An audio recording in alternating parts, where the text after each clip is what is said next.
Do subscribe to Ekeeda channel and press bell icon to get updates about latest engineering, HSC and IIT JEE main and advanced videos.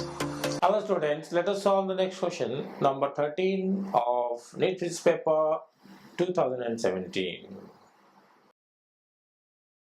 Student, the question is the ratio of wavelengths of last line of Balmer series and the last line of Lyman series is the ratio of the wavelengths.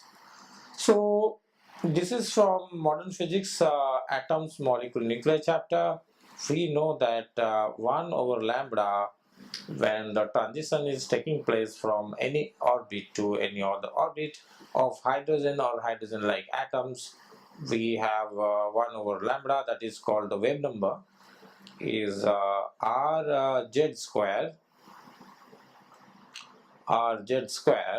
if it is a hydrogen-like atom, and for hydrogen atom, because the series is Lyman-Balmer, so Z should be 1. This is for hydrogen atom, 1 over n1 square minus 1 over n2 square, where n1 and n2 are the transition that is taking place. Suppose this is n2 orbit number, from here to here the electron is jumping, and this is the energy that is emitted.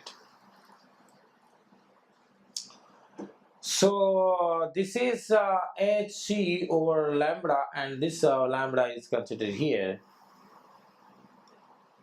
So because this is the ratio of two wavelengths we are asked to find for Balmer series and Lyman series, last line.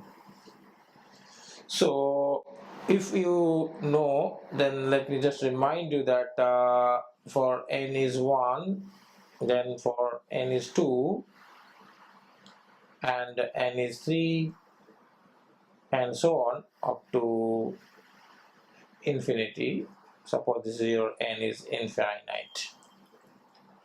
When the transition of electron is taking place from second orbit to first one, or third to first one, or the last line is the infinity to first one, that means here for this is the Lyman series, this is Lyman. Similarly, if you think of Balmer, then any transition to the second orbit from here to here, or the last one from here to here, this is Balmer. So we are talking of Balmer and Lyman series. The last line is this one, when the transition is from infinity to 2. Here the transition is from infinity to 1. So we'll write for Lyman and Balmer. So I'll write for Balmer first, Balmer or Lyman, anyone you can take. Lambda for Lyman series equals to R1 square, here it will be as hydrogen spectrum, so Z is 1 into 1 over, the transition is for 1, this is n1 is 1 here, and n2 is infinite here, so 1 square minus infinity square. This becomes 0, this becomes 1, so 1 over lambda Lyman equals to R. This is equation number 1.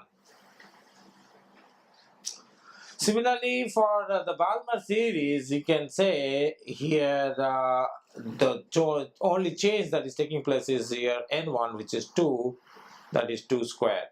The rest will remain the same, the wavelength will change. Therefore, for Balmer series, lambda b for Balmer are 1 over transition is for the second, n is equal to 2 from n2, which is equal to infinity. So n2 to n1 transition is from infinity to 2, so this is 2 square minus 1 over infinite square. This becomes 0, this is 4, so this is r divided by 4. This is equation number 2. Our aim is to find ratio wavelengths of lambda b over lambda L. That is the question, lambda b over lambda L. So lambda b over lambda L, then I have to divide the equation 1 by 2. Equation 1 is that 1 over lambda L equals to R divided by 1 over lambda B, that is equal to R by 4. So if I divide these two equations, then 1 by lambda L will come down, divided by 1 by lambda B, so lambda B will come up. So this way you will get the ratio of lambda B over lambda L, which is R is the first case R divided by R by 4, thus 4 will come up. Okay, this is clear. 4 will come up, this will cancel out, and this becomes 4. So the answer to this question will be 4, and that is option number 3. Okay, thank you.